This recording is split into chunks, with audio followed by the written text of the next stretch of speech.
Hi everybody, welcome to this event, which is sponsored by the Berkeley Lectures in Public Theology, which is part of the program of the Berkeley Center for the Study of Religion, which is ably led by Jonathan Sheehan and Mark. Mark. And I'm Chris Ocker. I'm actually on the faculty at the GTU, and I have also an affiliation here in the history department. And it is my reminder, that face is reminding me to invite you, if you're interested in events of the center, to sign up on the sheet in the back of the room. You probably all know how extraordinarily interesting a person Mary Jane Rubenstein is. She's one of the most exciting voices in theology, broadly conceived, writing and doing research right now. I haven't been as excited about theological writing for a long, long time until her books began appearing just under a decade ago. Mary Jane is professor at, I don't know why this is happening, excuse me, this is utterly embarrassing. I'm just going to shut that off if I can, and of course it's not.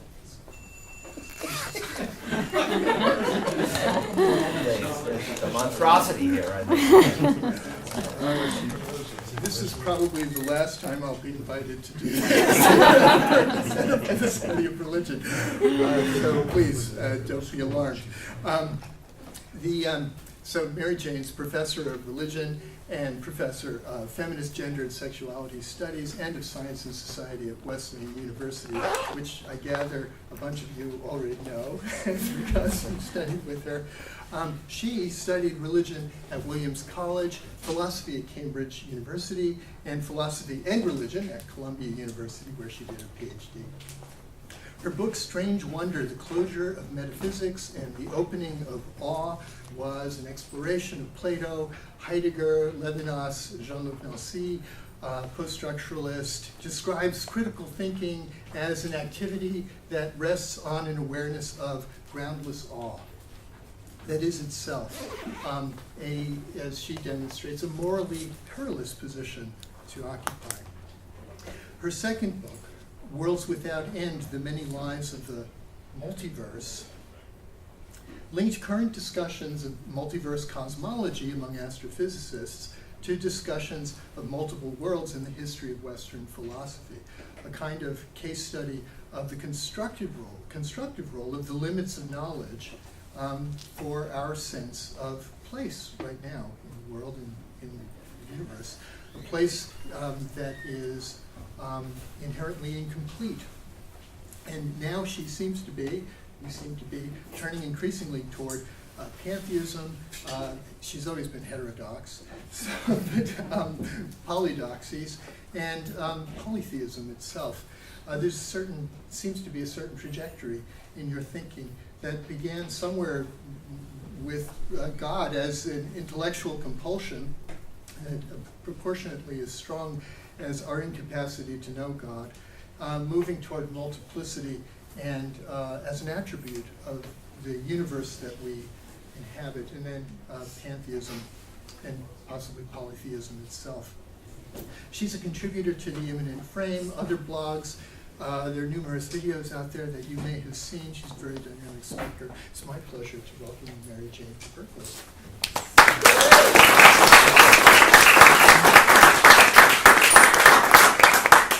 Chris, that was a generous and beautiful introduction, and you're reminding me that I should check my own phone. I think is in here. So we're just going to make sure that that one doesn't ring as well. Oh, you know, it's not there, so let's just say that if it's not there, it's not going to ring. Well, if that happens later. Yeah, it's not there. Okay, good. Hi. Chris, thank you for the introduction. Thanks so much to the Berkeley Center for the Study of Religion for hosting this event. To Mark, Csikszentmihalyi. Thank you. Susanna Elm and Jonathan Sheehan so much for the invitation. Thank you. Thank you to Timothy Wright, wherever he is, for arranging the details of this trip. I very much appreciate it, especially as we had nor'easters coming in and out of New England. And thank you so much to the humans I have taught who are in this room. It means more to me than you can imagine to see you here.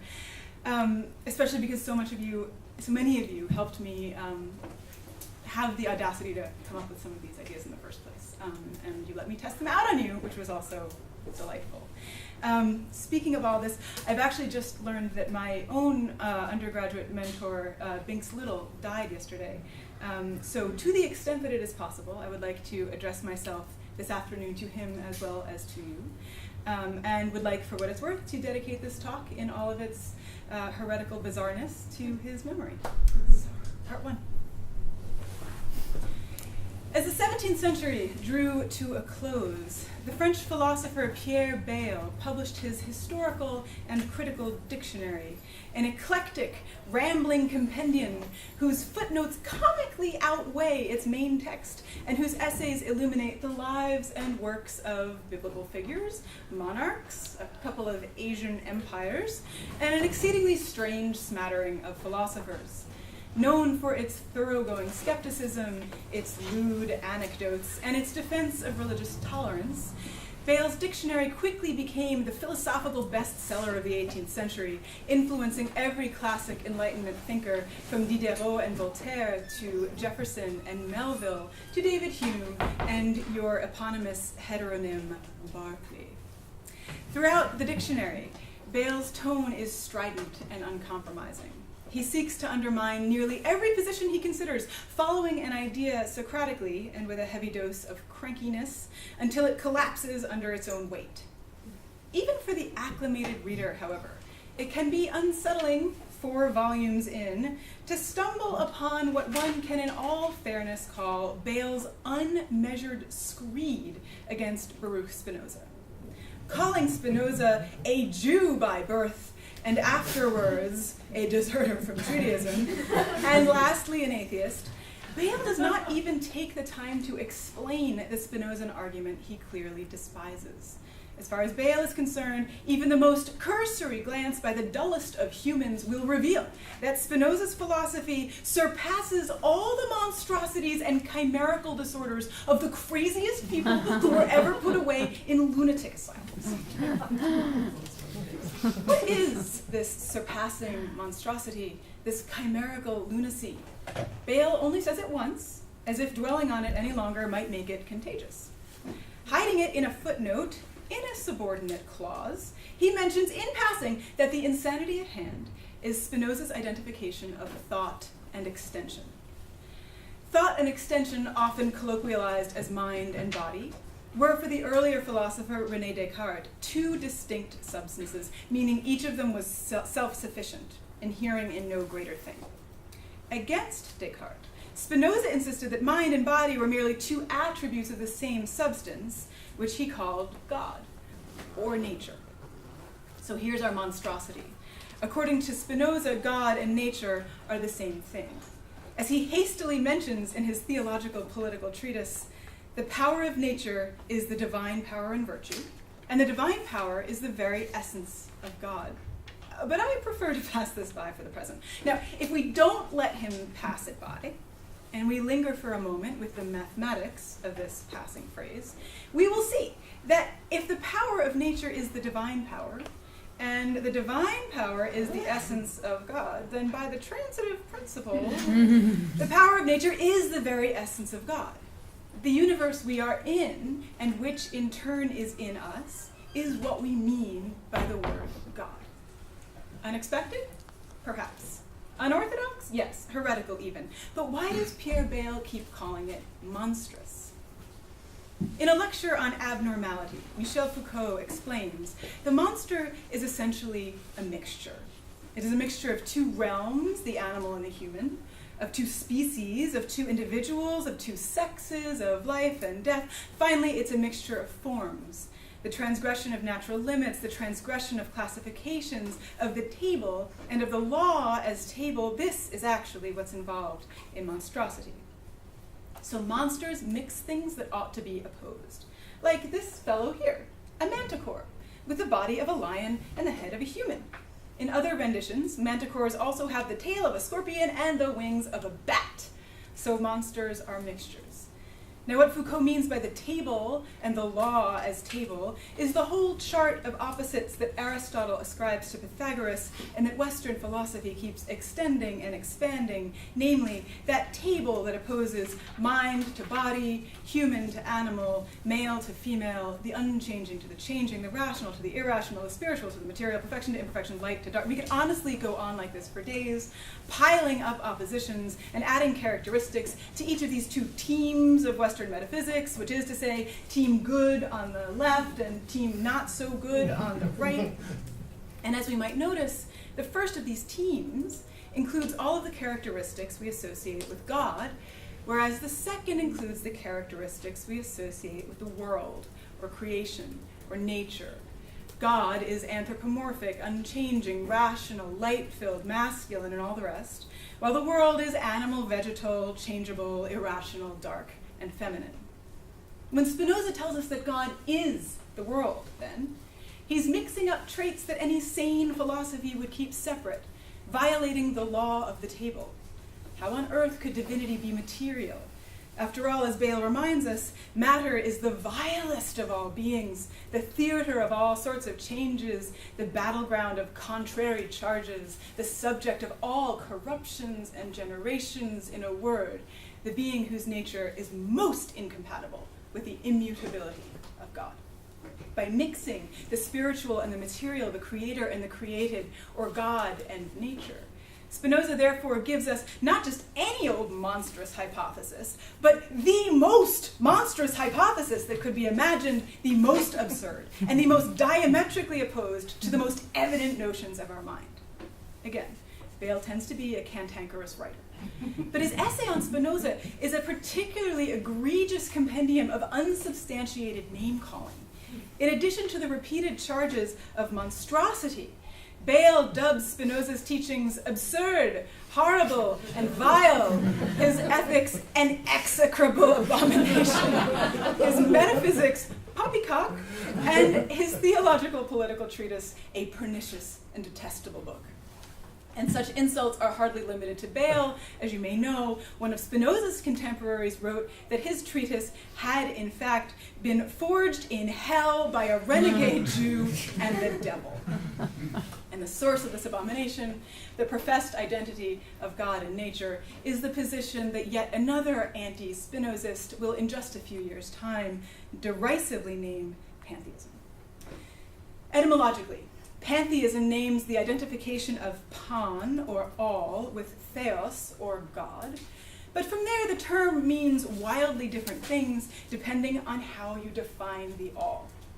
We hit another definitional roadblock when we realize that pantheism is more often a polemical term than one of positive identification. Put simply, there are more voices saying, you're a pantheist and that's absurd, than I am a pantheist and this is what that means. Casually, the term pantheism tends to connote personal or communal reverence for nature, that amorphous terrain overseen in Greek mythology by the goat god Pan, a monstrous mixture of divinity, animality, and humanity. Literarily, pantheism erupts throughout Renaissance, pastoral, and romantic poetry, often in the form of the goat god himself, who arrives on the scene to play the pipes, lounge with shepherds, dance in caves, chase nymphs, and generally put the pan in pansexual. Philosophically, however, pantheism remains little more than a limit case, the position nearly everyone wants to avoid, regardless of theoretical orientation. Even contemporary commentators on Spinoza, if they like him, will say that even Spinoza wasn't really a pantheist. So for theists, atheists, rationalists, empiricists, and idealists alike, pantheism has been from the beginning the school to which one simply does not adhere. In fact, it's so universally maligned that pantheism isn't a school at all, or even a halfway decent concept. With the exception of some transcendentalists who wouldn't admit it and some Germans who abandoned it when they got older, pantheism is, for the most part, just a nasty name to call someone whose position a philosopher hates. But why? What's the matter with pantheism? To begin, it might help to address this question with its obverse, namely, why does the position in question keep arising such that it needs to be so repeatedly denounced? The very frequency and tenor of anti-pantheistic proclamations suggests there might be something alluring about this abominable position. In short, there would be no need to reject it so constantly and so irritably if it weren't so strangely compelling. In the mid-19th century, for example, a slew of treatises were written to combat the raging pantheism allegedly devouring the American literary landscape. And each of these treatises exhibits a kind of revolted fascination with the heresy in question. One particularly vilifying tract is the work of Nathaniel Smith Richardson, an Anglican divine in a transcendentalist New England that's just starting to catch the fervor of spiritualism. Over the course of a lively and panicked defense of Christian orthodoxy, Richardson calls pantheism a misguided, dangerous, anti-intellectual, and even appalling movement. At the same time, Richardson concedes that he can see why pantheism has swept up the young and unchurched. There is a generosity about it, he admits, and a kindliness that's captivating. The kindly generosity of pantheism, of course, is its attribution of godliness to all things. It's coloring the whole world divine as if it bore in its hand the wand of an enchanter. It is a gorgeous vision, Richardson writes, and no wonder that souls craving for rest and finding none should gladly yield themselves to its bewitching power. Note the feminized and sexualized language with which this enchanting, bewitching, and gorgeous power is rendered. As it turns out, this metaphoric register courses throughout the whole anti-pantheist genre.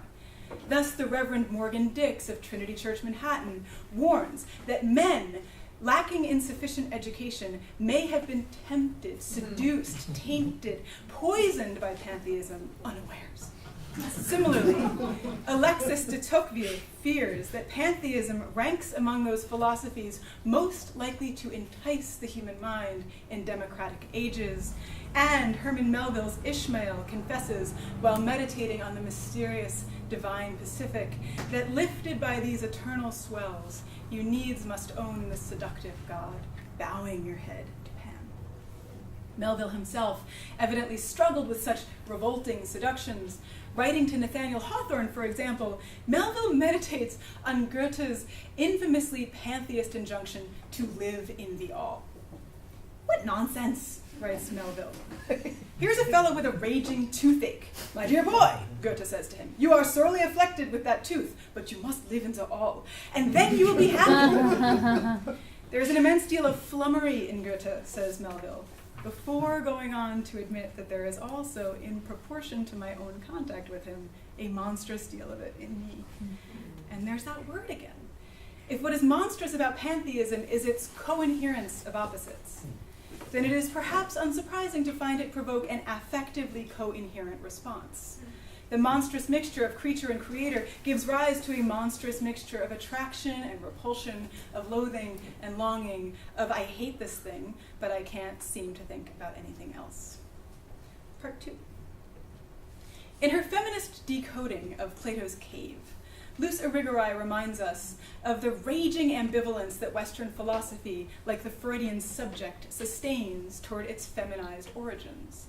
Like the Oedipal subject, the Western tradition aims to make its way from the dark, maternal womb space to the father's blinding light, from paganism to monotheism, from the cave to the sky, from the dirt to the ideas.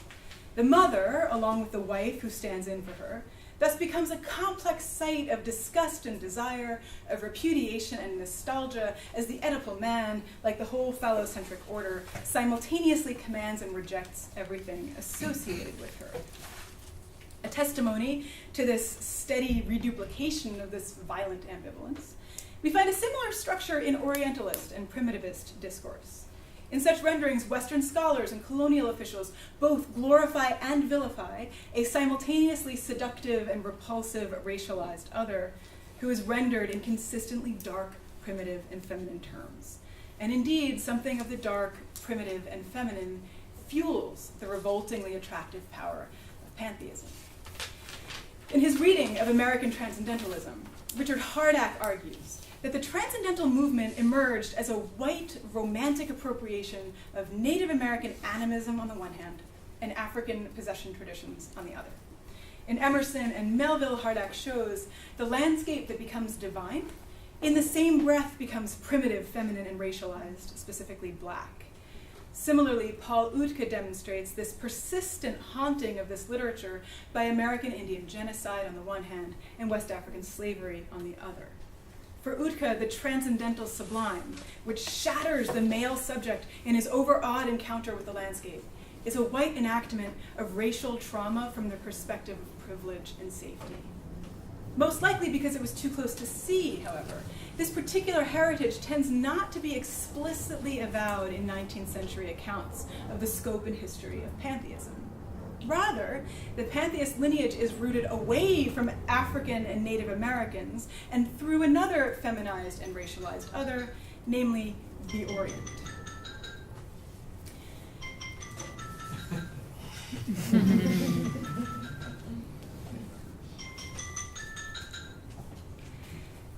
So the pantheist lineage, rather than being attributed to African Americans and Native Americans, is routed through the Orient instead. Right?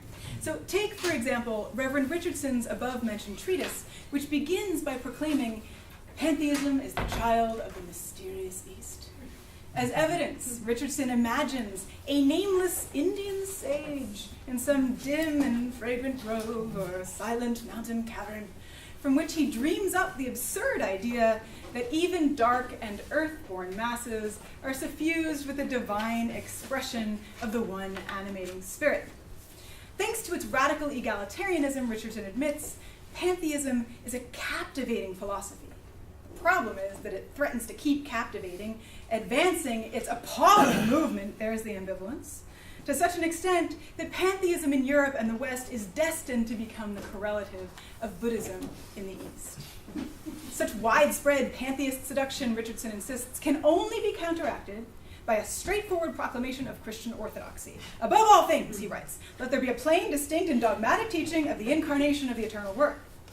This is a reference, of course, to the appearance of God in human form in the person of Jesus of Nazareth. What Richardson is suggesting is that the incarnation will invalidate pantheism once and for all by insisting that God came into the world as one man, not all of humanity, and far less the whole animal, vegetable, mineral world. What panics Richardson about the advance of pantheism is not, however, the simple demise of Christendom. Rather, what he seems to fear above all is a collective, racialized unmanning. Pantheism, he predicts, will continue to seduce rosy, Western-born men into dark, pseudo-Buddhist inertia until they become like the earth-born Indian sage who allegedly dreams his life away in womanly inactivity. As we saw in Bale, then, Richardson's own horror in the face of pantheism amounts to a revulsion at blurred distinctions and crossed boundaries of East and West, passivity and activity, femininity and masculinity, and darkness and light. Almost too perfectly, for those of us on the lookout for monstrosities, Richardson concludes his treatise by lambasting the plan to expand the Parisian pantheon's collection to the Eastern world, turning it thereby into what Richardson calls a pantheistic temple. He shudders to imagine the Pantheon's pristine halls crowded with such non-European horrors as the Brahmin cow, the Persian griffin, and the Chaldean sphinx, all revoltingly seductive mixtures of divinity and animality. Accelerating what he calls the spreading evil of pantheism, such a beastly temple would invite an ungodly swarm of Eastern chimerical divinities into the anthropomorphic heart of Christian Europe, turning its pantheon into a pantheon. At the other end of the same Orientalist scale, we find British philosopher Constance Plunder's initially anonymous general sketch of the history of pantheism. She actually initially published it under C.E. Plunter, and it was understood that her name was Charles. So she got it published by pretending to be a man. It's a remarkable book. This book celebrates precisely the pantheist consummation of Christianity that Richardson fears. Seeking a fully rational, fully European religion, Plunter disavows any connection to the barbarous Semites and Greeks and turns instead to what she calls the more refined and cultured East. Relying on Max Müller, she argues that the true ancestors of the European race are the Aryans, authors of the Vedas. And fortunately, it is in the Vedas that we find for the first time pantheism itself in its full growth and maturity. By means of a highly selective reading of highly selective translations, Plunder maintains that the Vedas teach oneness and interiority, which she claims are far superior to the multiplicity and externality of the savage Greeks and Jews. Ultimately, Plunder hopes Europe will recover its true origins in India so that it can purify its heathenized Christianity into a monistic Aryan pantheism.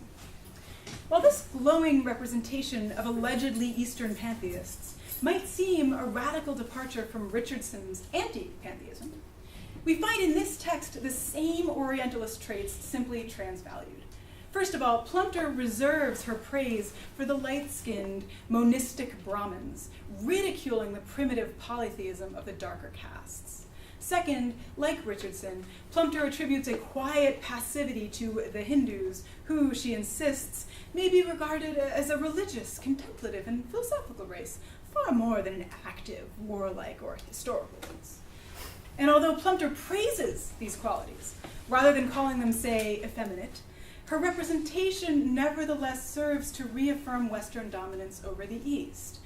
For as Richard King has argued, these sorts of depoliticized representations of Indian religion justified British colonial rule by suggesting that the people of India weren't interested in governing, so the British may as well do it for them.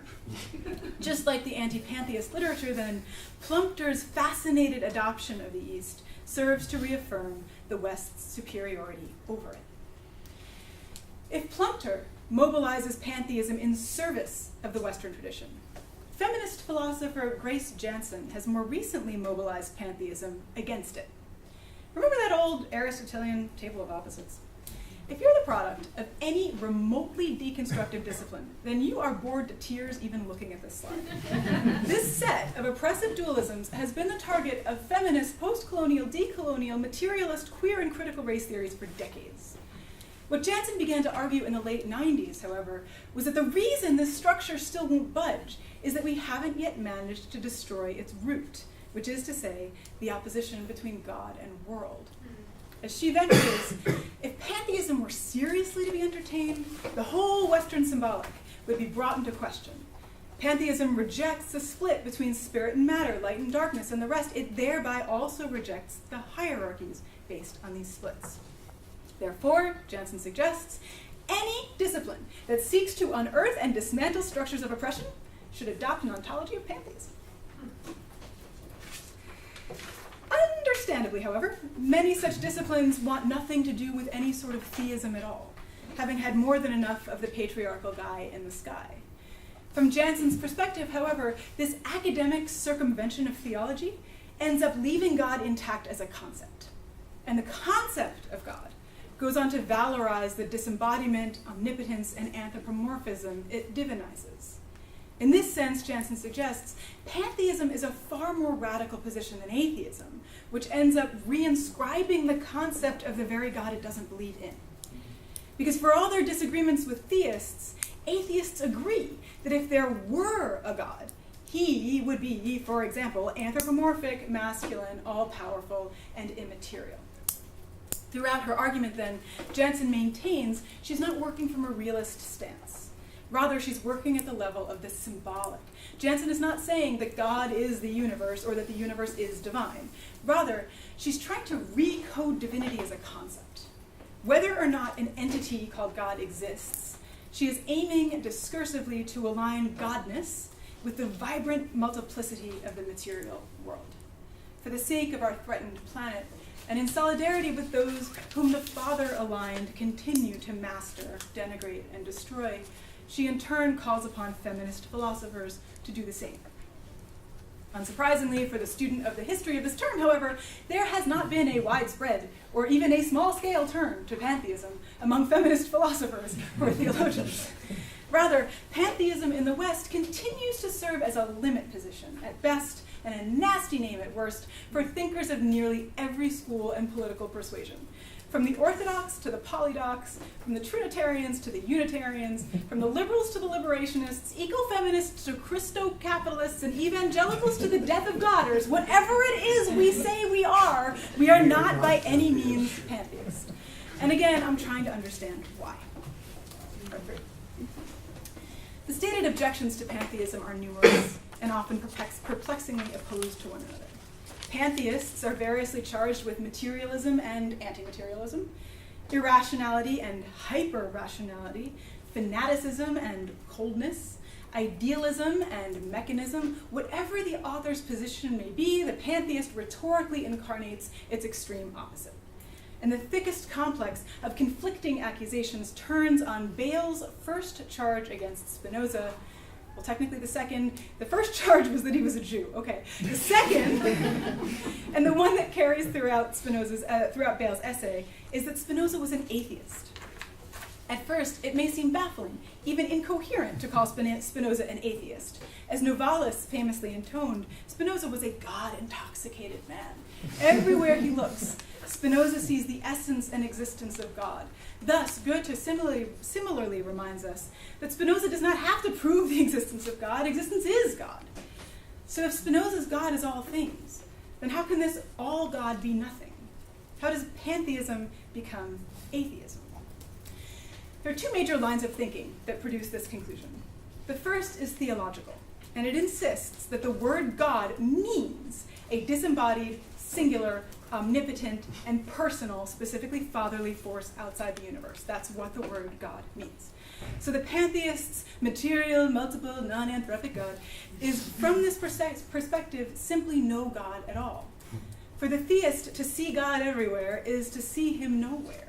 In short, the phrase God or nature is conceptually incoherent from this perspective.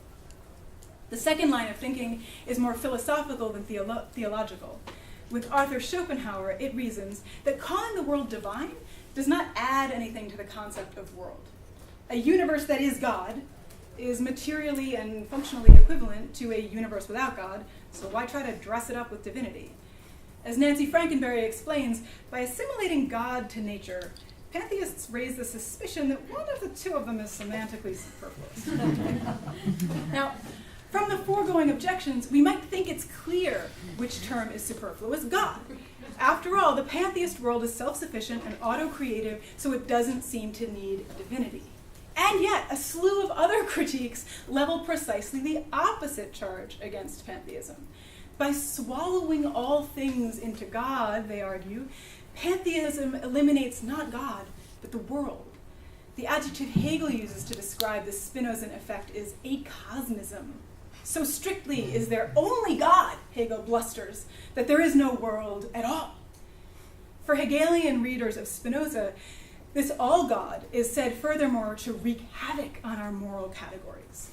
As Leo Strauss worries, the world as God lacks autonomy to do anything without God, so pantheism denies human freedom. Conversely, many Christian authors worry that pantheism grants humanity too much freedom, allowing them to do whatever they'd like in the absence of a divine overlord and in the presence of an indwelling spirit. In the process, they argue, pantheism evacuates divine freedom. After all, if God is creation, then God is not free not to create, or for that matter, to act contrary to nature, which the pantheist God, after all, is. In sum, these tortuous and conflicting accusations amount to a remarkably plodding hydraulics. If God is the world, then there is no God. If the world is God, then there is no world. If God acts in humans, then humans can't act. If humans are free, then God is unfree. And once again, we see the theist hang on at all costs to the principle of non-contradiction that the pantheist so flagrantly violates. That which is God simply can't be nature at the same time. In all its various guises, then, the AntiPantheist Complaint amounts to a charge of what Franz Rosenzweig called Gleichmacherei, or making everything the same. God, I always love these German words. God and nature, necessity and freedom, good and evil, pantheism seems to smush it all into one gigantic mess. We can see this charge clearly articulated in the work of systematic theologian Colin Gunton. Reflecting on the manifold ills of pantheism, he writes, For there to be freedom, there must be space. In terms of the relation between God and the universe, this entails an ontological otherness between God and the world. Atheism and materialism are in fact identical with pantheism, for all of them swallow up the many into the one, and so turn the many into mere functions of the one. Succinctly put, if there is no difference between God and the world, there can be no difference at all. And if there's no difference, then none of the parties involved is sufficiently autonomous to be free. So, Gunton suggests, if we want to affirm things like freedom and diversity and multiplicity, then we'd better hang on to the difference between God and creation. Otherwise, everything melts, in the inimitable words of D.H. Lawrence, into the awful pudding. At this point, however, one might want to ask whether the only available options are a two-column hierarchy on the one hand and an awful pudding of oneness on the other. One might even go so far as to ask whether, when it comes down to it, the theistic two is really so different from the puddingish one. After all, the metaphysical framework that opposes God to world, male to female, colonizer to colonized, etc., does not establish the second as genuinely different from the first, so much as a derivation or a bad copy of it. Think here of Judith Butler and Homi Bhabha. The oppositional logic of classical metaphysics does not really give us two at all. It gives us one, and a kind of sad falling short of that one. From this perspective, we can see against Gunton that the binary scheme underwritten by an extra-cosmic God does not secure the freedom of each of these terms. Rather, it secures the freedom of the historically dominant term at the expense of its subjugated other. And so the real concern over pantheism is not the collapse of some abstract notion of difference. It's rather the collapse of one particularly insistent and damaging way of configuring difference. A configuration that gathers each instance of difference into a static category benevolently overseen by a metaphysical life partner. Speaking of life partners, we've already detected an anxiety over gender and sexuality woven through 19th century projections of dark Eastern pantheists. In these texts, a feminized passivity marks the dreamlike Indian sage who, in his erotic reverie, attributes divinity even to dark and earthbound things. In more contemporary repudiations of pantheism, these racialized projections go underground as authors focus more explicitly on the category of gender. The gendered language is so pervasive, in fact, that Jansen ascribes the whole horror over pantheism to a fairly straightforward gender panic. As she argues, the fear of pantheism bespeaks a perceived, if unconscious, threat to the masculinist symbolic of the West. Jansen detects such threatened masculinity in the surprisingly recurrent language of pantheism's swallowing, consuming, and assimilating all otherwise free beings into some dark abyss whose racial characteristics Jansen seems both to notice and not quite notice.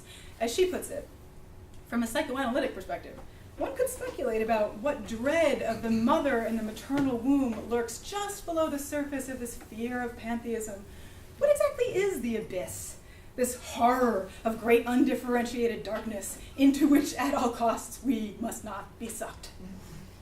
Jansen is thinking primarily of figures like Hegel, Schelling, and Kierkegaard. Hegel refers, incidentally, to pantheism as an abyss of annihilation, an abyss from which nothing comes, and an abyss of the one identity. But this fear of being pantheistically swallowed by a dark maternal monster can be found even in the lesser-known writings of the 19th century. Reverend Dix, for example, says of pantheism that the whole system is one vast dream, one shapeless sea of gloom and woe, without light, without life, cold, remorseless, devouring, an abyss in which all honest conviction is engulfed, all manly belief buried. By summoning this dark, shapeless, unmanning sea, Dix is calling to mind the waters of Genesis 1, the primordial deep or tehom that precedes creation.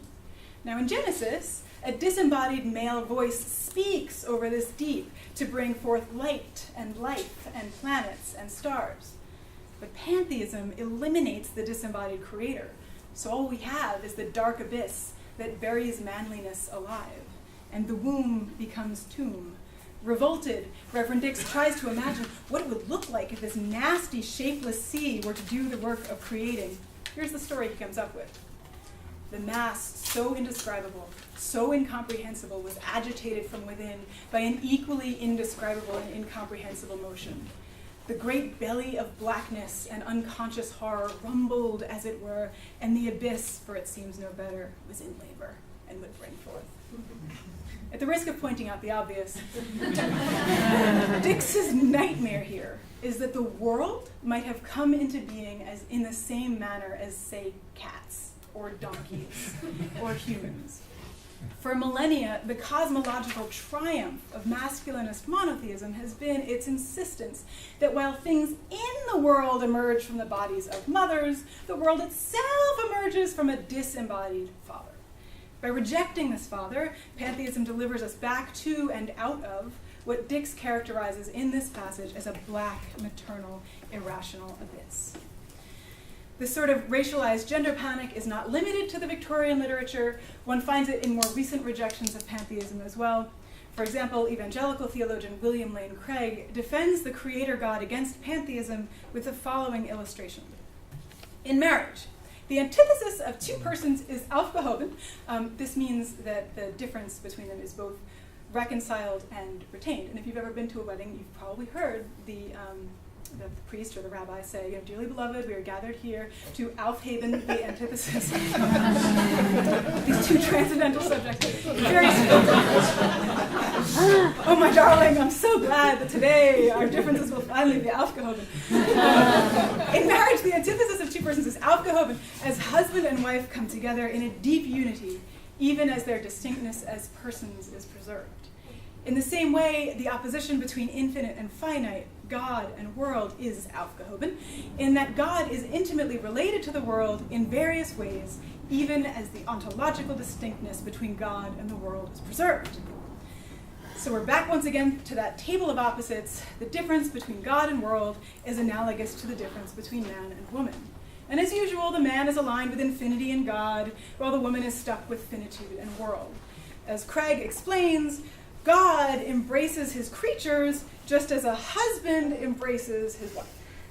So we'd better hang on to that distinction between God and world. Otherwise, anyone might embrace anyone, and who knows what monstrosities might emerge. We find such fear epitomized in D.H. Lawrence's often hilarious, deeply troubling diatribe against Walt Whitman. I am everything, and everything is me, and so we're all one in one identity. Lawrence, in a Seussical sing-song.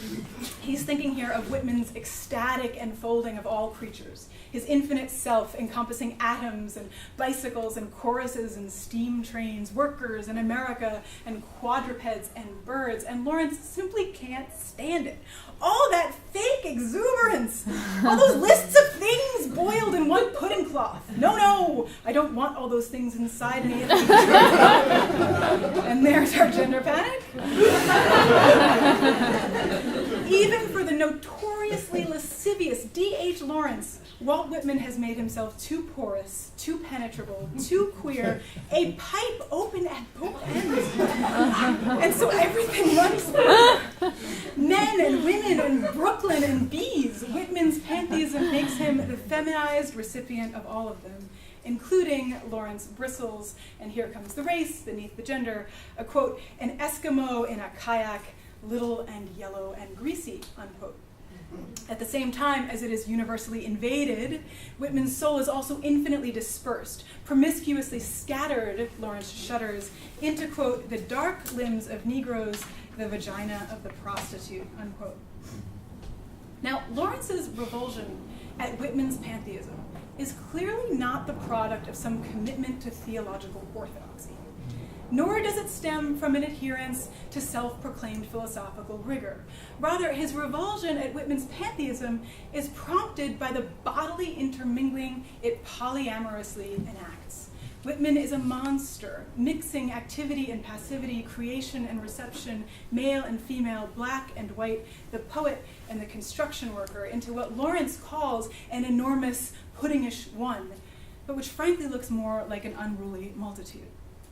Recalling then the temptations and seductions decried in anti-pantheist treatises, it seems that wherever one stands, pantheism is not only absurd, but also dark, feminized, and dangerously enticing.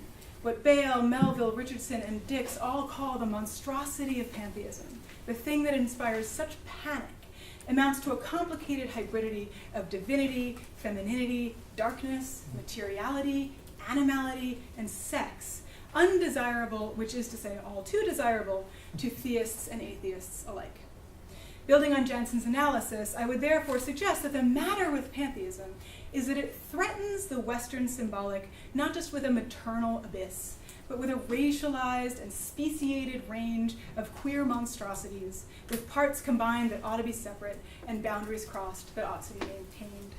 Of course, it all depends on what you mean by pantheism. Part 4. I mentioned toward the beginning of this lecture that definitions of pantheism tend to vary rather dramatically from one another. Etymologically, the term means all God. But what does anybody mean by all? The Encyclopedia of Philosophy defines pantheism as the two-pronged assertion that everything that exists constitutes a unity, and that this all-inclusive unity is divine. All unity, unity, all divine. By contrast, the Routledge Encyclopedia of Philosophy defines pantheism as the view that deity and cosmos are identical. These, I'd like to point out, are wildly different definitions, and they tend toward wildly different ontologies. The first definition hinges the pantheist position on unity, whereas the second hinges it on immanence. The first says that everything is one, whereas the second says that God is the material world. Now, these aren't opposite claims. They're just really different things to say. And because they're not opposed to one another, it would certainly be possible to affirm both of them at once. One could say, for example, that the deity is the unity or sum, first definition, of the physical cosmos, second definition. But it is also possible to affirm the first definition while rejecting the second by saying that the deity is a unity that exists not within the cosmos, but in some ineffably essential or spiritual or otherworldly realm. Conversely, one could affirm the second definition while rejecting the first by claiming that the cosmos is divine, but it's not in fact a unity. Ultimately, this string of rival definitions stems from an etymological duplicity in this theism's pan. Does all mean the all, or does it mean all things? Is pantheism's cosmic divinity one, or is it many? These two different meanings of pan map onto a rarely discussed distinction that William James makes between monistic and pluralistic pantheisms. For the monist, James explains, the world is one tremendous unity in which everything is present to everything else in one vast, instantaneous, co-implicated completeness.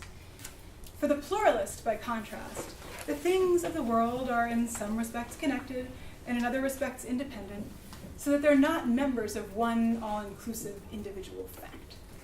Monism tells us that everything is connected to everything else, whereas pluralism affirms that connections come and go. Monism is the philosophy of the absolute, of idealism, and what James calls the all form, while pluralism opts for empiricism and the each form, thinking that there may never be an all form at all. Of course, James is a pragmatist, so he knows he can't say which of these visions is ultimately true, or even if it makes sense to speak that way. But James sides with pluralism for a host of ethical, political, and psychological reasons. If we insist that everything in existence is one, he reasons, then we're left asking why some parts of this unity so often step out of line with it. We then demonize differences as evil, or we call particularities inessential so that we can focus on some abstract whole. But if we affirm a messy plurality rather than a perfect totality, then differences are signs of health rather than pathology. Evil calls for a practical response rather than a speculative explanation. And our everyday particular experiences of kasha and kanye and quinoa amount to intimacy with the universe itself.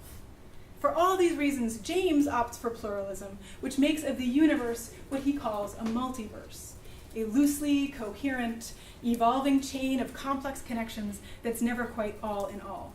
Here's the way he explains it. This type of pluralist union, it's true, is different here from the monistic type of Alleinheit. He always slips into German when he wants to make fun of something. It is not, I'm so sorry, it is not a universal co-implication or integration of all things durcheinander. It is what I call the strung along type, the type of continuity, contiguity, or concatenation. So here's the thing. Unlike almost any other self-proclaimed philosopher, William James actually professes a pantheist position. And unlike almost all other positions accused of pantheism, this pantheism doesn't make all things one, nor does it capitulate to the theistic two. Rather, a Jamesian pantheism would manage to count higher than two, higher even perhaps than the Trinitarian three, and locate divinity in the endless multiplicity of the material world itself. Unfortunately, James does not go on to say what a pluralist pantheism might look like. My sense is that his strung-along concatenation would constitute a queerer, more metaphysically disruptive, and therefore more ethically promising pantheism than the monistic totality would. A pluralist pantheism, if there were such a thing, would allow us to think of divinity not just as bound up with, but as equivalent to the autopoetic multiverse in all its vibrant materiality, its complex emergence, interdeterminism, and intra-activity. But that's a matter for another afternoon. Thank you.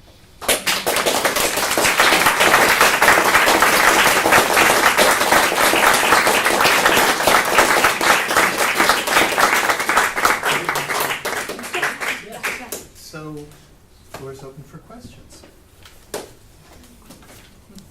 What is this, you ask? These are hedgehogs on grapevines.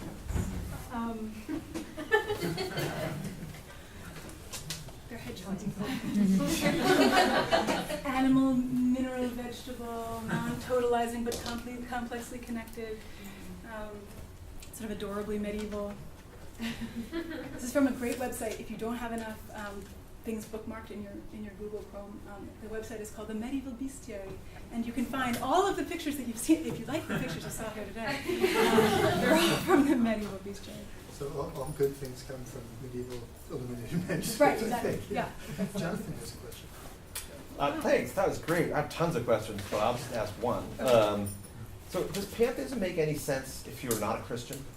So the first charge is that Spinoza is a Jew. The second charge is that he's an atheist.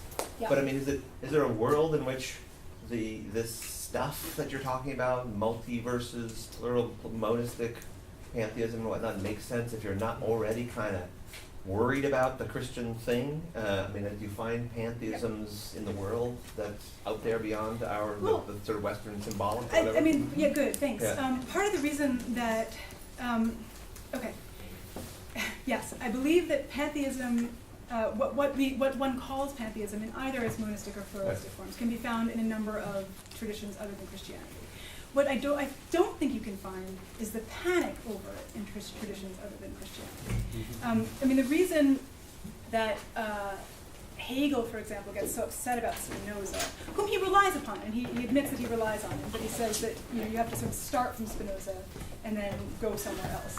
The reason he gets so upset about Spinoza is he says that Spinoza imports what he calls an orientalizing way of thinking into Western thought, and this is a problem. And in fact, a number of people accuse him of and he's Oriental, of course, because he's Jewish. So yeah, and the understanding, of course, is that the primarily pantheist philosophy is that of Vedanta, of the totally monistic, presumably totally monistic.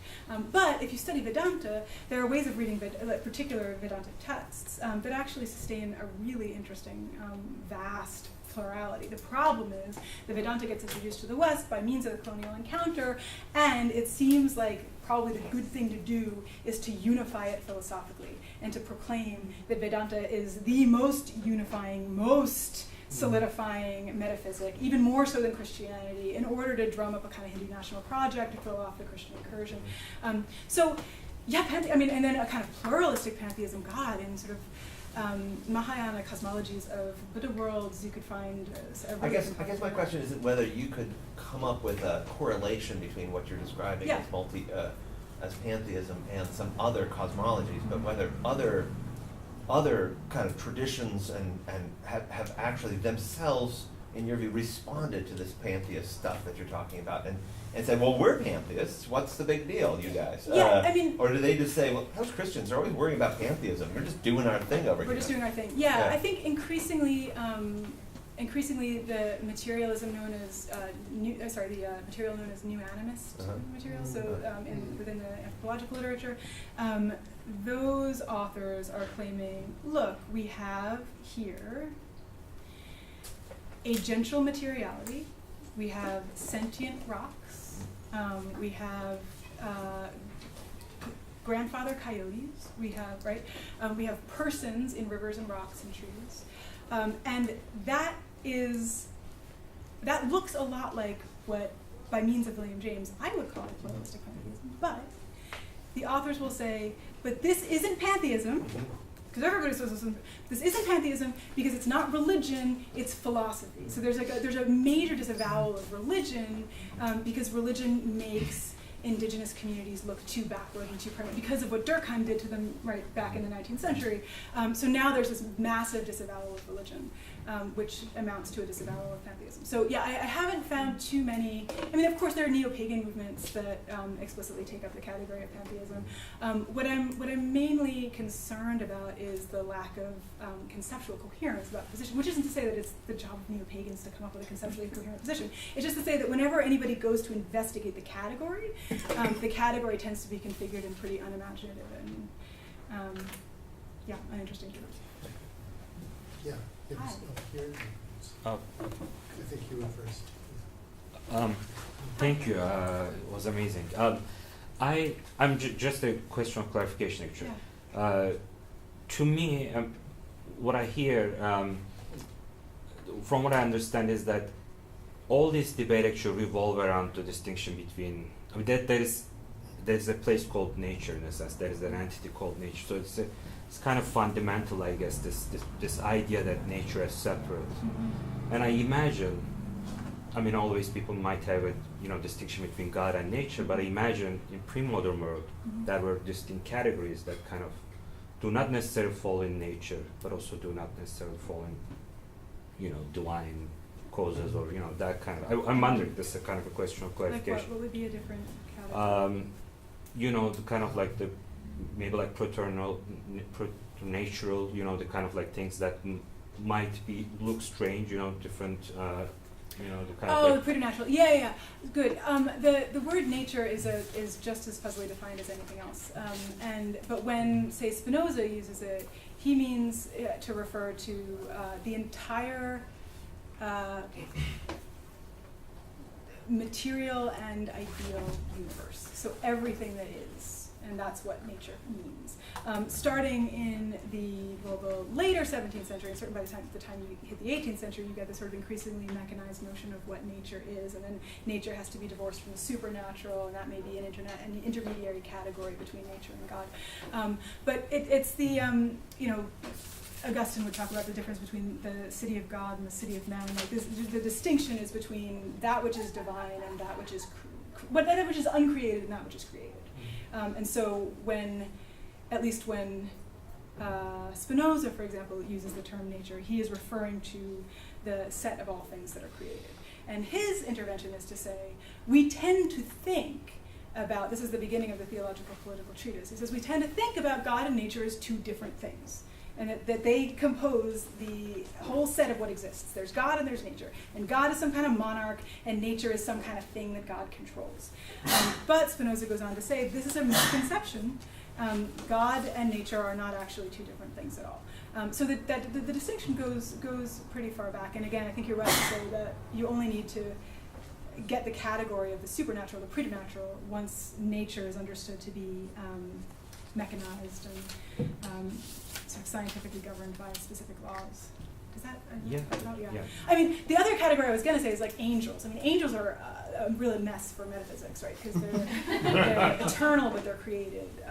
But I don't know of anybody who integrates angels into the pantheism conversation, but it would be very cool if they did. Yeah.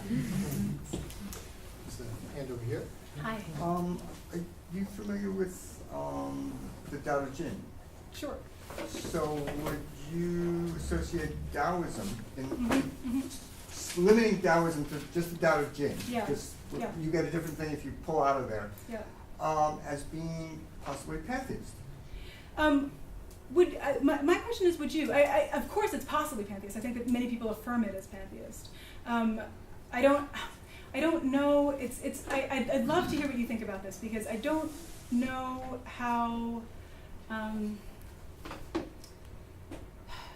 I don't know how right it is, or how useful it is, or to ascribe to Western philosophical panics to Eastern categories, and to say, for example, well, the West has a real problem with pantheism; it really hates it. So why don't we all become Taoists? You know, because they really have it right. But yeah, I would think that we, being here in the West, well, I'm reading the books, and I'm especially reading Ellen Chen's book on her ontological comparison between Western and Taoism, and does a great piece of work that I think you appreciate.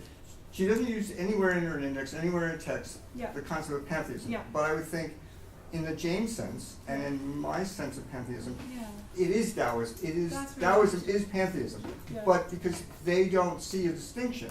Right. They don't say that this is an abomination to blend the two. Right. It's that you get the Tao, you get yin and yang, you get Yeah. the many, and that's just how the whole thing just goes together, and it's all one, and they don't have a problem. Right. So the word doesn't appear. So the word doesn't appear, right, exactly, thank you for this, because as I mentioned, pantheism has been a polemical term from the beginning. It appears in the works of a guy named Jacques Lafay, who is very upset about this treatise from this other guy named John Toland.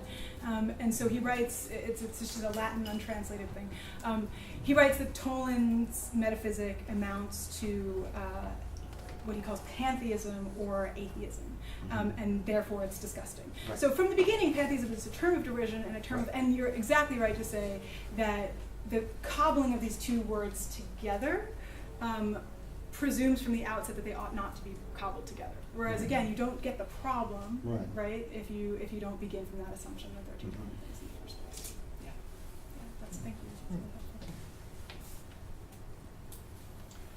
Oh, please, yes. That was so interesting. Thank you so much. I'm curious if, looking backwards, if you see maybe not the term pantheism before this era, but similar panics over these issues that are at stake in earlier kind of theological and theopolitical battles in late antiquity or the medieval era? Oh yeah, I don't know if I can get you back to late antiquity. I'd need Susanna for this, but certainly I can get you back to like Marguerite Porete and to Meister Eckhart, to the heretics of the free spirit who were accused of affirming a kind of indwelling divinity that meant that they could do no wrong because they were. And Meister Eckhart goes into this beautiful detail about the extent to which his Abgrund, or sort of ungrounded ground, and God's ungrounded ground, insofar as they're both, sort of strictly speaking, nothing, are the same ground. And insofar as all of that is the case, God and Eckhart are the same thing. And it's a long insofar as, but he ultimately gets to the point of saying that God and I think if Eckhart, the poor dude, hadn't died first, the church would have killed him for it, because it was really rough. Just tragically, he's like on the run and he like dies in a ditch. But he escaped being killed by the church, which is great. So Eckhart is one of these. The thing about Eckhart, though, as we find in many of the European sources that do take up this line of thinking, is that his what you could call a kind of Eckhartian pantheism is really a mantheism. It's an identity of humanity with God rather than the whole universe with God. I think the closest you get to that, you got to get a little bit later to Giordano Bruno. Giordano Bruno is a renegade friar who got into a heap of trouble, partly because of his teachings and partly because he seems to have been a bit of a jerk. He just thought he was the coolest person ever to have graced Italy. But he said? Italy, London, and Germany. Italy, London, right? Everywhere he was it. Bruno's idea was really beautiful. It was that he gets a shtick from Nicholas of Cusa. Right? Nicholas of Cusa says that what the world is the contracted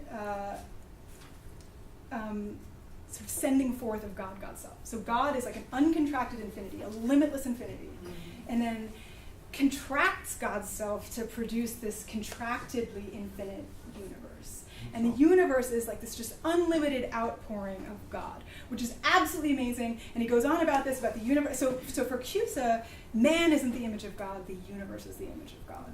The world is the image of God. So it really disrupts this kind of anthropocentric in the image of Godness, right? So the universe is the image of God for Cusa. And then in the third book of his De Docta, he's like, and also Jesus. And he like sticks Jesus, and what we need is, and it's not clear that you do need Jesus, but he gets to, and he gets to become a cardinal of the church for this.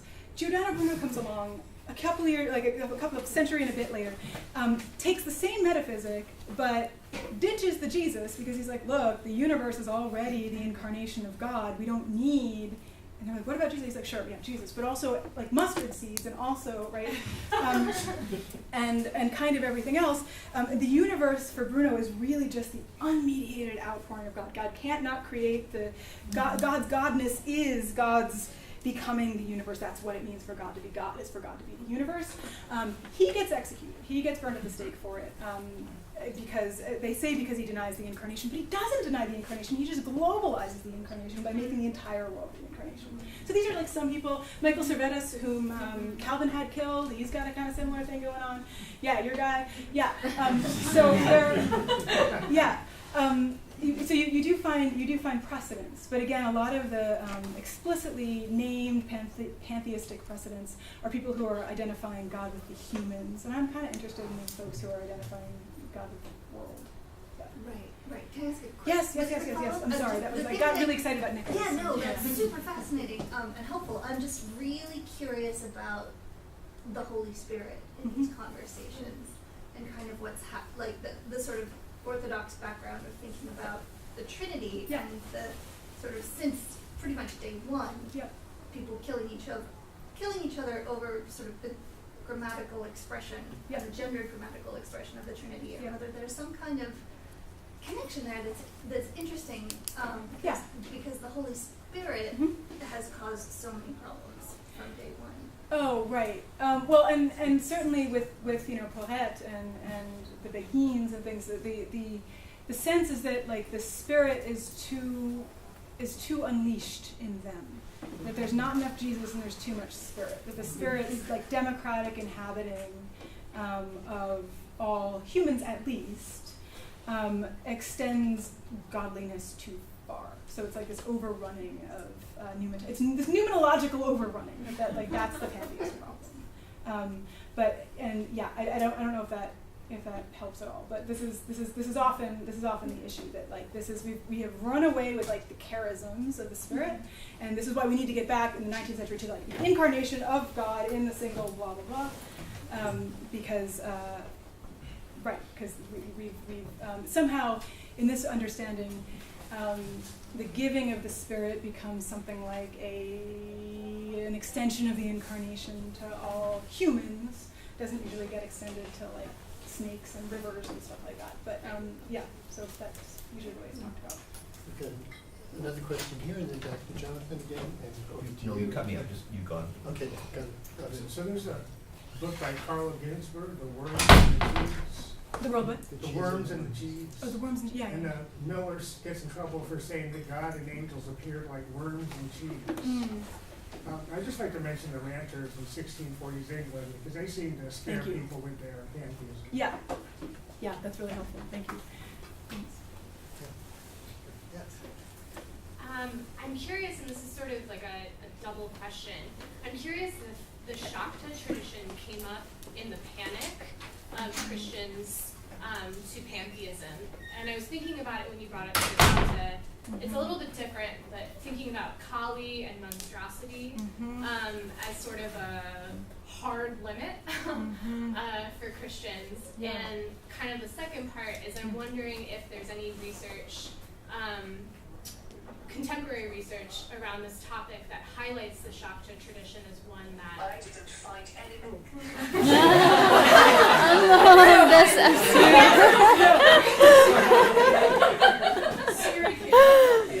Siri says there's no connection. Well, that settles it. I have no idea. This is interesting. Why did you go there? Why did your... Well, I'm in a class right now at Star King called The Luminous Darkness. Talks a lot about reclaiming sacred darkness. I'm also really interested in the Shakta tradition and I've taken a class on it. And just thinking about Kali for myself and the way it's nourished my own theology, but also as a white woman not wanting to appropriate. So I guess I'm thinking about how people could have reacted to her throughout time and also contemporarily in projects where we're trying to invest new meaning in pantheism that's grounded in something, this tendency that Western thinkers and practitioners have of moving eastward, right? But I still think there's something there that's really, really rich to learn from. I'm hesitant here because I don't want to appropriate, but I feel like there's a lot of resonance. Yeah, I think that's right. And I think Kali is also compelling because Kali has this kind of multiple singularity about Kali, right? So that she could be an interesting way to configure your manyness and your oneness. Because I think that the place you're going is the place precisely that I go next. Like that this talk is the sort of diagnostic part. The what is the problem here? What is everybody so worried about? And if it's the case that pantheism truly does do all this, bulldozing work of Western metaphysics, well then great, cool, right? So then where do we find it? And so, you may go to Shakti, you may go to Taoism. The place I go is the natural sciences because they can take it, and they don't mind if I appropriate them. And I think, and I find compellingly that particularly in some ecological theories, in nonlinear biology, certainly in modern cosmology, in quantum physics and general relativity, you get this incipient, fascinating, pluralistic, perspectival pantheism that doesn't want to call itself that. So that's the place I go for my constructive vision of it, but people could go wherever they want. And that's that. Thank you so much, Edgar. This is a really, really cool idea. Thanks. I'm afraid this might be a bit of a silly question. Yes, no, please. So I'm really interested in a bit of a political program that is going under your presentation and your reclamation of pantheism here as well. And in the rejection, in modern rejection of divinity, there is this double movement of associating it, like what you were saying about atheism. You end up reproducing the same characteristics that is associated with divinity, not only because you take that divinity to be divinity by default and do not question it, but also because by creating an antagonist out of it, you get to reproduce all its characteristics. Yes, so thank all you. of modern powers reproduce the same kind of patriarchal organization, some kind of colonizing mentality. Just without the God bit. They don't have to say that they're doing it because they have this other place that's where the thing is happening. Yeah. But on the other hand, much of what you are saying, there are moments, somebody mentioned this already, that division is not that straight, and it historically has evolved a lot, right? Like natura artifacts, the ways in which nature has changed its agency and everything. And part of what you were reclaiming at the end of your presentation was the importance of creating pluralistic ontology, pluralistic metaphysics, and pluralistic politics, if you want to go there. But it's not necessarily pantheist. So, and I think this is my question. There has been, for the last 40 years maybe, an attempt to create forms of metaphysics. I'm thinking here, honestly, of Deleuze and Guattari's rhizomatic ideas and N-1 kind of pluralism that is not necessarily pantheistic. It doesn't have the divine thing. So my very humble and sincere question is, where do you think that what do you think are the advantages of the theism? I think also, I'm this going to steal your penny sexual joke if you don't mind. Oh, go, run! Yeah. By the way, just as a stalling tactic, before I answer the question, the panic issue that I'm so glad to hear hit. The word panic. Do you know where it comes from? It comes from Pan. That he would hide in caves and terrify people. Or also send them into frenzies of worship and adoration. There's a terror and an adoration, like an awe and a terror built into the term panic that is specific to this particular goat god. His pact with the Athenians was, I will help you win this battle if you build a cave to me. And so they were like, okay, we'll build a cave. And then Pan would jump out and terrify the barbarians, and lo, the Athenians won. Okay, so Pan, good.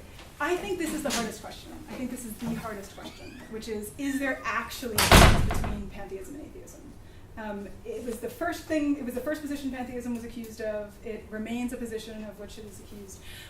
And when we get to something like and I'm using the term pluralistic metaphysics because I'm in conversation with James here, but I actually hate the term pluralism. I much prefer multiplicity to plurality. I think that multiplicity has the sense of foldedness and entanglement, whereas plurality is like, I'm a thing and you're a thing, and here's a thing together. So I like multiplicity a lot better, and I think in that sense the Deleuzian rhizome is actually a beautiful instance ontologically of the kind of metaphysic that I think would enter. And I do think that you could call it pantheist if you want. And in fact, Deleuze a number of times will say, this is the thing that Spinoza was headed for, but then he got accused of pantheism in the centuries that followed. And in fact, if you wanted to be a professor in Germany for a long time, you had to take a pledge against Spinoza just to be one. I mean, he'd been dead for decades, and you had to. Okay. So, is there a difference between pantheism and atheism? I think there are 4 ways to answer this question. That's because that's effectively the question, right? And it's a beautiful question. I think there are 4 ways to answer the question. The first is, as you've already said, as Grace Jansen says, the difference between pantheism and atheism is that atheism refuses to do the conceptual work of recoding what God means. And therefore it leaves it in place to do the oppressive work that it does. You can think about Hortense Spiller's, about the way that oppression is built into the structure of language. You have to work on language, and if you agree that God is a particularly oppressive concept, then pantheism would do the work of recoding that concept in a way that atheism doesn't. So that's one way to think about it.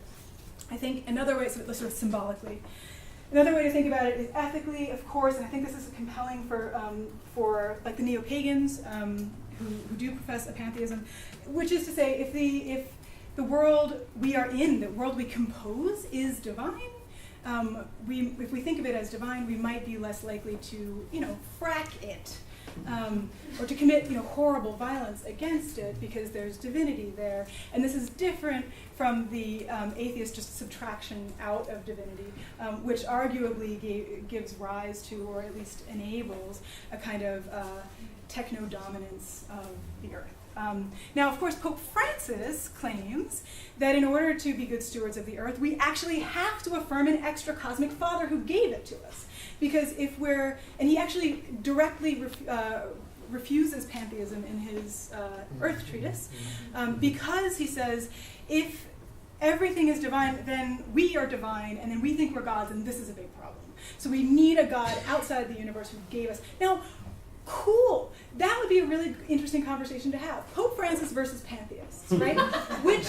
What would actually be more helpful? Because as far as I'm concerned, I don't care. If a dude outside the sky really allows us to cut carbon emissions and be decent stewards of the earth, fantastic. Let's have a dude outside. But why not have that conversation rather than, we need a male God. No, we hate that dude. No, we love him. No, we hate him. Why not think differently about God and see what kind of work that category does? So that's an ethical difference. Then I think there's also an affective difference between pantheism and atheism, which is to say, there's that pantheist, right, that Melvillian pantheist like awe, which is usually a kind of horrified, terrified awe. It's a wonder and an awe. And Einstein gave sort of voice to this in the last century. And of course, you see that horrified, terrified awe even in the detractors of pantheism, right? It inspires awe no matter whether you're on its side or not on its side. And that seems a little different from the affective blend that you get with atheism. So that's it. And then the fourth way to respond to this is to do the Deleuze thing and to say, you know, whenever somebody asks me if what I'm talking about is worthwhile, I usually just say, like, you know what, let's just move on to something else. Like, there may not be a decent difference between pantheism and atheism. And in that case, you can abandon it, you can just say that it is but my hope is to try to get clear about what pantheism might be so that we can ask that question in the first place. Thank you so much. Over here. Oh, yeah, hi, thank you so much for your wonderful talk. This question after that. I just see if I can formulate this kind of properly. I write a lot about contingency in the kind of contemporary world, and I'm curious in part as to your reading of to what degree contingency, freedom, possibility can and cannot actually be integrated into pantheism. And I raise this from a kind of Leibnizian, angle, which sees this concern, right, that like you can't have freedom without contingency. Yes. If the universe is has exhausted what is possible in its creation, there are no possibilities that are unactualized, then you have no real freedom, either for God, for the individual, right? There's that kind of concern. Yeah. Now, on the other hand, you can turn it around and say, okay, this notion, and I think this is what defenders of Spinoza would say, right? That this is a notion of freedom that depends on a notion of a transcendent God, an omnipotent God, in order to have these possibilities that are unactualized. Mm-hmm. But then what happens to the semantics of contingency that people that do work in pantheism, new kinds of materialisms, really want to preserve the language of contingency? Mm-hmm. That something could be otherwise, but contingency depends on the idea that there are possibilities that have not been actualized, which means that they're not part of nature, maybe. And that's why a lot of people, like Constance Plunder, will talk about the separation between nature and the world, and that the world is something that encompasses infinite possibilities that may never be actualized versus nature. And so then you can have this pantheism inside of a larger notion. So what happens to contingency then? And is it, I mean, and there's different interpretations of whether in Spinoza there's difference between necessity and contingency. That's right, And then my slight side comment, which isn't totally related, is what happened to Heinrich Heine as far as skipping from Spinoza, referencing Jews who it's a different problematic, and pantheism as the secret religion. Yeah, Heine's like the noble exception, right? Okay. So, but let me get to definitely to the contingency question. All right. So, Spinoza.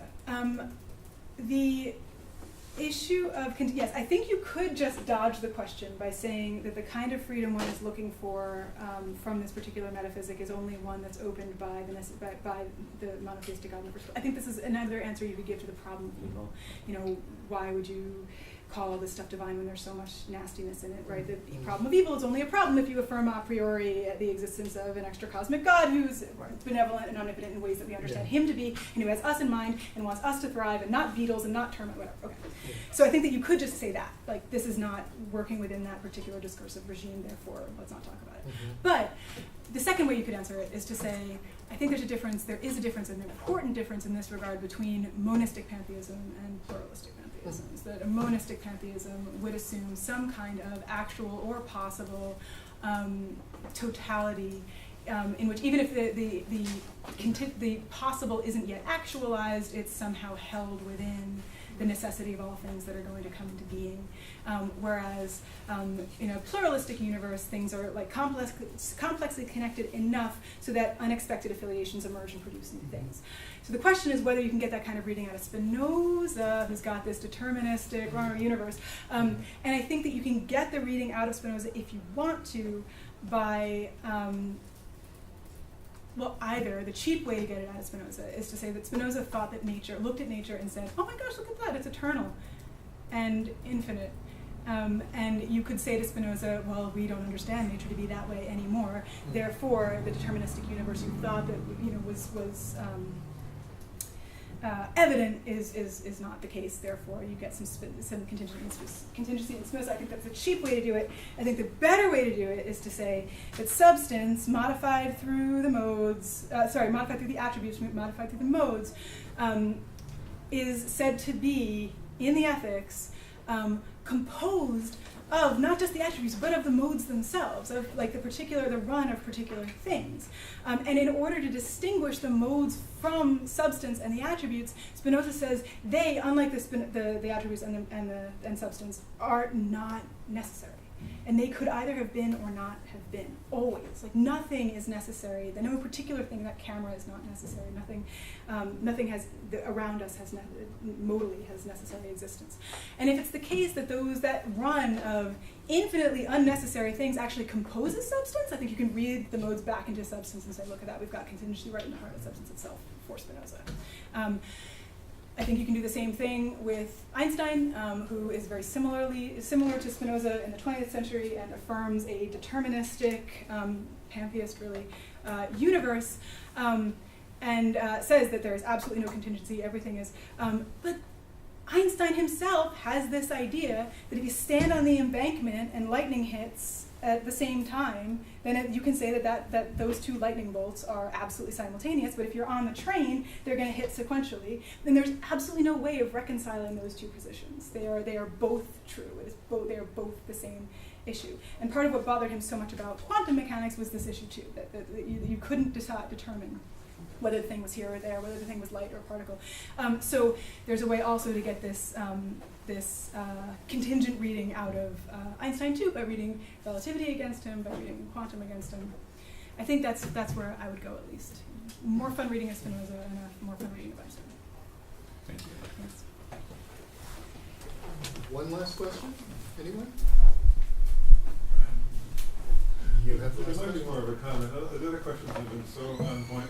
I love this topic. I had a philosophy group for 4 years, and one of the difficult meetings, which turned out to be really basal, is I was advocating for pluralism against. I said, dualism's wrong. Everybody hates dualism, but you're going the wrong way. You can't go back to monism. I think that's right. Yeah. And Bruno Latour, Tim Morton might be as examples of the new materialism. Right. There was a talk in this room recently by an anthropologist, and she had devoted a chapter to begin and end with Bruno Latour. Yeah. And well, it was more of a survey, so she didn't really, say, but you get the feeling that she had some problem with him, and so I asked her, and it was basically that it was too scary. Too many. It was great. I got a direct answer. It was like, Yeah. but because it kind of made me recall like a Catholic attitude of fear towards God. Maybe that was more the substance of it. So my question is that how do we leverage? Well, first of all, this is the video is going to be available because obviously I was not able to convince people, but I'm thinking your presentation is so enthused, and I'm using it in the sense of enthusiastic, like with God. That maybe that will turn people. I mean, it a little bit hinges on being embarrassed about one's patriarchalism or whatever. So that could be it. I think maybe another way to go would be with the political angle that was brought up over here. Like I said, the questions were awesome. That if you're in favor of democracy, then you should be in favor of a pluralistic ontology. What do we do to advance the there's something out there people don't want it. I mean, maybe the brilliance of monotheism is that it exploited some fear that people have of the other, and it's like, oh, you're going to protect you from the other by saying everything comes from God, including the devil. How do we get? It's a very big enemy. I think. How do we?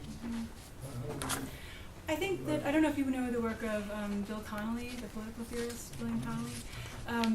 He's a beautiful thinker of political ontology of pluralism.